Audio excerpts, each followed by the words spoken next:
नमस्कार, आप देख रहे हैं राजधानी समाचार। बात की जाए मध्य प्रदेश के झाबुआ के युवा विधायक हैं विक्रांत भूरिया जी। एक हिसाब से कहा जाए डॉक्टर है, डॉक्टर के साथ साथ किसानों के साथ युवाओं के साथ लगातार जुड़े रहते। भाई साहब, नरसिंह घोटाला है जो मध्य प्रदेश का, कैसे देखते हैं आप? किस प्रकार से आप लोगों ने अपने तथ्य रखे, आप लोगों ने बताया किस तरह भ्रष्टाचार हुआ है, लेकिन सरकार विश्वास सारंग को मंत्री पद से क्यों नहीं हटा रही? देखिए, ये साफ है। जब कल हमने स्थगन प्रस्ताव रखा, 40 से ज़्यादा विधायकों ने साइन करा और बोला कि हमको इस पर चर्चा चाहिए सदन में। सरकार डर गई, बैकफुट पर गई और फिर ये निर्धारित हुआ कि हम अगली बार आपको मौका देंगे चर्चा का, और ध्यान आकर्षण के माध्यम से आज चर्चा हो रही है। तो पहले दिन ये साफ हो गया कि इसमें बहुत बड़ा भ्रष्टाचार हुआ है, जिस तरह से सरकार बैकफुट पर गई। और सबसे बड़ी दुख की बात यह है कि ये सिर्फ एक घोटाले की बात नहीं है। पहले आपने व्यापम घोटाला करा, उसमें फर्जी डॉक्टर तैयार करें। उसके बाद आपने नर्सिंग घोटाला करा, फर्जी नर्सिंग स्टाफ तैयार करा। ये दोनों चीज़ें लोगों की जान से संबंधित हैं।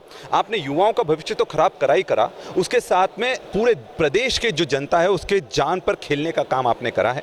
और हमने आज यही बात रखी कि जिस तरह से आपने नियमों में परिवर्तन करें, नैतिक रूप से विश्वास सारंग जी पद के दुरुपयोग के लिए उनको निष्कासित करना चाहिए, उनको बर्खास्त करना चाहिए। और हमने ये मांग करी है अंदर। जितने बार विश्वास सारंग जी ने मीटिंग की, बैठक की, उसके 7-8 दिन बाद जो कॉलेज रहे, जो बाहर थे, उनको अंदर किया गया। ये हुआ ना, ये आज अंदर सदन के अंदर इस चीज़ पर चर्चा भी हुई, बताया भी गया, इस तरह की चीज़ें हुई। और इस चीज़ की भी बात हुई कि किस तरह से उनके जो आसपास के लोगों के नर्सिंग कॉलेजेस थे।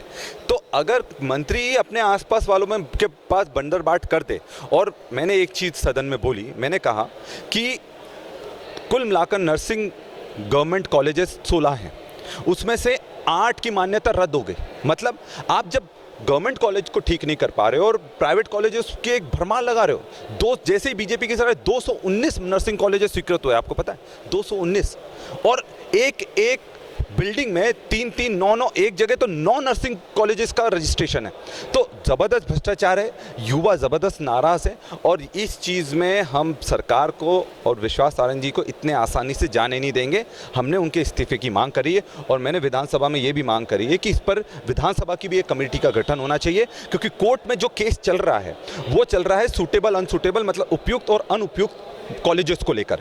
उसमें किसी भी तरह से मंत्री जी की भूमिका पर कोई भी जांच नहीं चल रही है। इसके लिए अलग से कमेटी बनाकर विधानसभा की कमेटी बनाई है और उसमें जांच होना चाहिए कि इन्होंने पद का दुरुपयोग करा है या नहीं करा। क्या कांग्रेस विधायक चाहते हैं कि मंत्री विश्वास सारंग पे FIR होगा, उनका नाम कहीं ना आ रहा है? और इसमें तो FIR भी होना चाहिए, निष्कासन भी होना चाहिए, बर्खास्त भी होना चाहिए, क्योंकि उनके हाथ में तो हमारे युवाओं का भविष्य सुरक्षित नहीं है।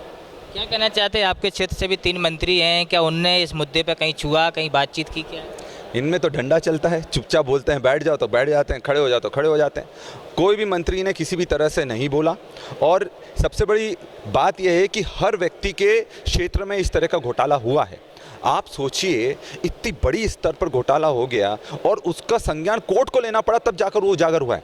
और जिस घोटाले में CBI के खुद अफसर बिक जाए तो सोचो कितना पैसा होगा। ये बात जोश के लिए डॉक्टर विक्रांत भूरिया जाने जाते हैं, जो झाबुआ से विधायक, उन्होंने यही कहा है मंत्री विश्वास सारंग को कहीं ना कहीं इस्तीफा देना चाहिए। उन पे कांग्रेस की ओर से दबाव बनाया जा रहा है कि FIR हो। जुड़े मासा नहीं है उसका रिपोर्ट, मध्य प्रदेश विधानसभा।